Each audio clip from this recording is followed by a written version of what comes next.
Like over here, let me update something here. Beautiful zinc. Took me a while to find this one. It was kind of camouflaged, but it looked like it's a deep, well, relatively deep dime. Deep for this part. No, it's okay. So, it's not bad. This is Texas Tiger Digs. I told you a while back that this is going to be a pretty hectic week for me and I might not get a chance to do a lot of detecting. But I did get a little in today. Very little, as you can see. But it was something, and it allowed me to discover some things about the detector I was using. I was using the CZ-3D. In fact, you see me use the CZ-3D and the XP-DS quite a bit. Now, I haven't forgot the other ones, but I'm just getting them utilized and getting them ready for the new park. In any case, it was a short hunt. Probably cumulatively over 2 days, about an hour. One day was a 1 zinc day, so 1 zinc and 1 piece of trash day. This day was at least 2 zinc, 2 dime day. So it wasn't a completely lost cause. But in any case, you know, I went out and with the CZ-3D, and it gave me some signals, you know, and it gave me some signals where some of the other detectors I'd used lately had not given me signals in that area. And they were, you know, they were good. I found a couple of dimes, and these were good solid signals. Even the zincs, the 2 zincs I got today were good solid signals. So these were, you know, so they were getting good signals. But I did discover something about the CZ-3D. I'll make this a short one. I also got some rusty wire, a rusty screw, a rusty nail, and this is a rusty, I don't know, bent piece of metal.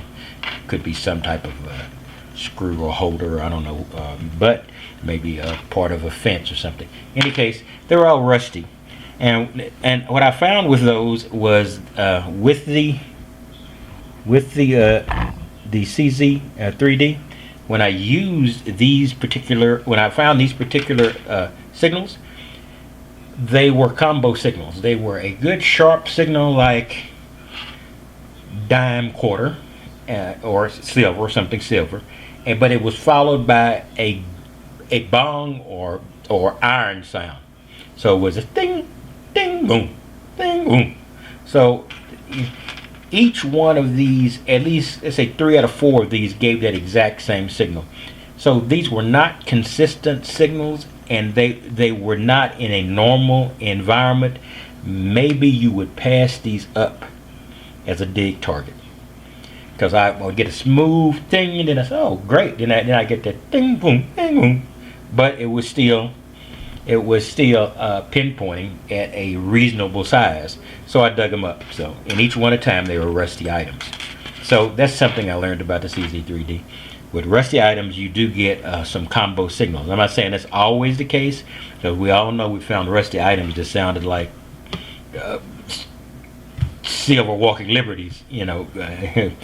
So I'm pretty sure it's not consistent, but at least there's something that you can hang your hat on.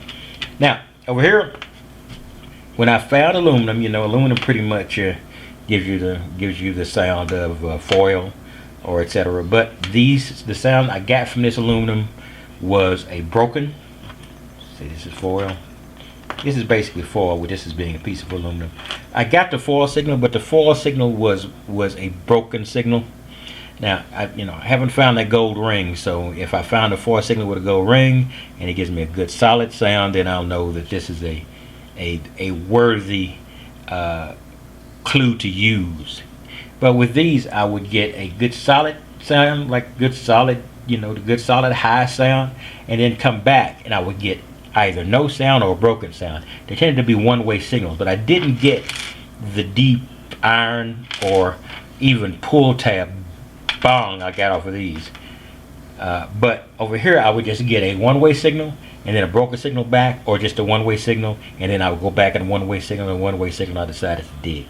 So I don't know if that's going to be a consistent thing, but it is something I learned. And you know, you have to get something you learn off of pretty uneventful hunts. So that's all I've got on this one. You know, I'm going to be going out. I've got a new park, and importantly, at this park, it was an area that is pretty much universally known not to allow metal detecting. It's incorrect. I found the minutes of a city meeting where a city official said metal detecting is allowed in parks. No shovels. Makes sense. And I'm not taking a shovel into a park. And they want you to repair or replace any divots. They're not too particular about deep or deep digging, etc. But you're going to find that on all parks. Basically, what you got to do, you're going to have to cut your plug, you have to replace it. You're going to have to be extra neat. But it is not prohibited. So now I'm going to take that piece of paper of that minutes of that particular meeting, stick it in my pocket when I go to these new parks. And if I'm well received, no big deal. If I'm not received, here, this is the information I've gotten.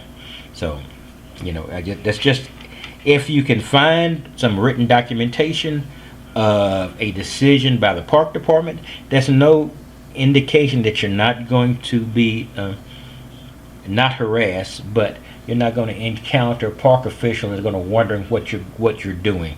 You're going to do that. That's going to happen.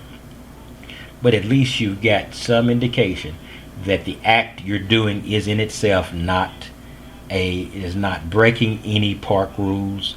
So that's just something to keep handy if you can find that. In any case, that's all I've got.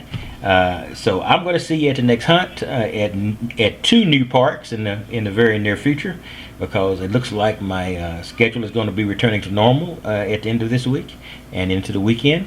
Hopefully the weather will be better this week than last weekend. Last weekend contained a couple of tornado warnings and thunderstorms. But so I'm hoping it's going to be much smoother, and I'm going to be able to get back into the hunts in depth. But until then, this is my metal detecting vlog, so you see what I get. No matter how little it is or how much it is, I'm going to show you. Anyway, this is Texas Tiger Digs, and I will see you at the next dig or at the next hunt.